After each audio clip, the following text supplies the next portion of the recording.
চীন সহ পার্শ্ববর্তী দেশগুলোতে আতঙ্ক ছড়ানো হিউম্যান মেটানিউমো ভাইরাস বাংলাদেশেও শনাক্ত হয়েছে। এ অবস্থায় ভাইরাসটি নিয়ন্ত্রণে বিশেষ নির্দেশনা জারি করেছে হযরত শাহজালাল আন্তর্জাতিক বিমানবন্দর কর্তৃপক্ষ। বিমানবন্দরের নির্বাহী পরিচালক কামরুল ইসলাম দেশের সব এয়ারলাইন্স ও বিমানবন্দর সংশ্লিষ্ট সব পক্ষকে নির্দেশনার বিষয়ে চিঠি দিয়েছেন।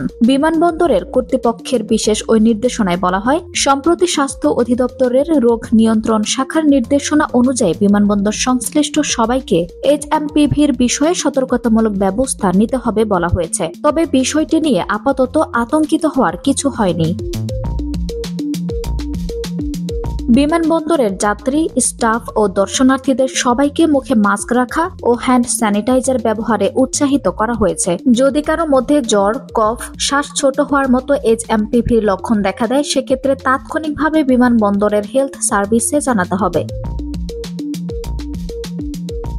দেশের বিমানবন্দরে ফ্লাইট পরিচালনাকারী দেশি ও বিদেশি এয়ারলাইন্সগুলোকে নিজ নিজ অবস্থান থেকে এবং যেসব দেশে এইচএমপিভির আক্রান্ত রোগী রয়েছে সেসব দেশ থেকে যাত্রী আনার ক্ষেত্রেও সতর্কতামূলক ব্যবস্থা নিতে হবে। প্লেনের ভেতর যদি কারো মধ্যে জ্বর, কফের মতো এইচএমপিভির লক্ষণ দেখা দেয়, সেক্ষেত্রে তাৎক্ষণিকভাবে বিমানবন্দরের হেলথ সার্ভিসে জানাতে হবে।